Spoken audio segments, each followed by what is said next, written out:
सारे लड़के अपनी अपनी कुर्सी पर बैठे थे, लेकिन अरशद की सीट खाली पड़ी थी। अरशद भाई यहाँ भी ना बैठा था। पेपर तकसीम होने लगे। मैं तज़ब्ज़ुब का शिकार था। कभी दरवाजे को देखता, कभी इसकी खाली कुर्सी को देखता। अरशद भाई पता नहीं तो इतनी देर क्यों लगा रहा है, क्या मसला बन गया है तेरे साथ? सारे लड़के पेपर कर रहे थे, अरशद सीट खाली पड़ी रही। अरशद पेपर देने ना आया। वापसी आते हुए मैंने पीछे से कॉल की, लेकिन जवाब फिर वही मिला, आपका मिलाया हुआ नंबर बंद है। मेरे हैरान परेशान होने की कोई इंतहा ना थी। नंबर भी बंद है और पेपर देने भी नहीं आया।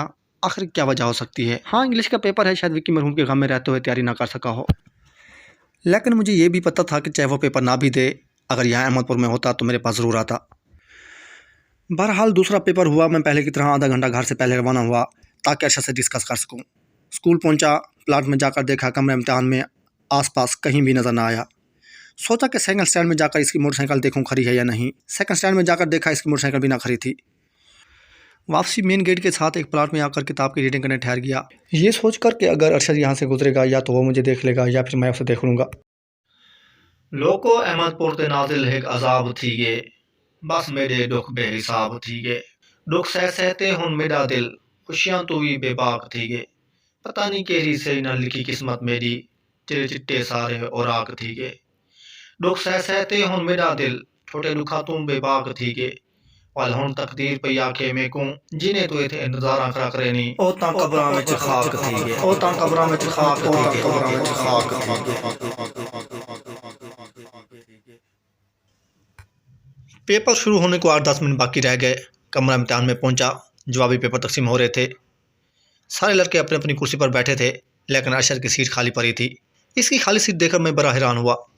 मेरे हैरान परेशान होने की कोई इंतहा ना थी। मुझे बिल्कुल समझ नहीं आ रही थी कि ये पेपर देने नहीं आ रहा तो क्यों नहीं आ रहा, आखिर क्या वजह हो सकती है। इसका कोई बहाना भी मेरी समझ में नहीं आ रहा था। वापसी आते हुए मैंने पीसीओ से इसका नंबर डायल किया, जवाब वही एक ही मिला। इस तरह से सारे पेपर हो गए। अरशद एक दिन भी ना आया। सारे लड़के पेपर कर रहे होते थे, इसकी सीट खाली पड़ी रहती। ये एक पेपर में भी मुझे नज़र ना आया। आखिरी पेपर से एक पेपर पहले, यानी सेकंड लास्ट पेपर को, उर्दू का पेपर था और जुमा का दिन था। मैं पेपर कर रहा था, अचानक मेरी नज़र अबू बकर पर पड़ी, जो पेपर लाइनमैन के हवाले करके मेरे पास से गुजर रहा था। ये अबू बकर अरशद का हमसाया और दोस्त था।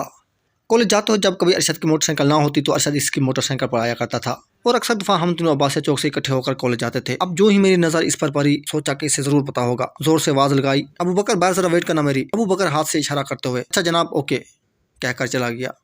पेपर से फारिग होकर मैं बाहर निकला। सामने अबू बकर को देखकर बड़ी बेताबी से पूछा, अबू बकर अरशद कहाँ चला गया है? नंबर भी बंद कर रखा है, पेपर देने भी नहीं आ रहा, क्या मसला है उसका? अबू बकर मेरी बात टोकर बहुत हैरान होते हुए, ओहो फरहान, आपको पता नहीं है? मैंने कहा क्या पता नहीं है? वाकई आप सच कह रहे हैं, आपको पता नहीं है? भाई क्या पता नहीं है, क्या हुआ है? कमाल की बात है, इतनी गहरी दोस्ती फिर आपको कोई खबर भी नहीं है। अरशद भाई की तो डेथ हो गई है, उसे आज महीना होने वाला है। अरशद भाई की तो डेथ हो गई है, उसे आज महीना होने वाला है। डेथ हो गई है, उसे आज महीना होने वाला है। बस उसके यही अल्फाज कहने थे। मेरे दिल को झटका सा लगा, मेरे कदमों से ज़मीन भी निकल गई। दोनों हाथ आंखों पे रखते हुए मेरी खफीफ आवाज़ निकली, यार क्यों ऐसी बातें करते हो? अबू बकर मजाक तो नहीं कर रहे? प्लीज़ मेरे साथ मजाक नहीं करो, मेरा दिल ऐसा मजाक बर्दाश्त करने वाला नहीं है। फरहान, मैंने पहले आपके साथ कभी इस तरह का मजाक किया है?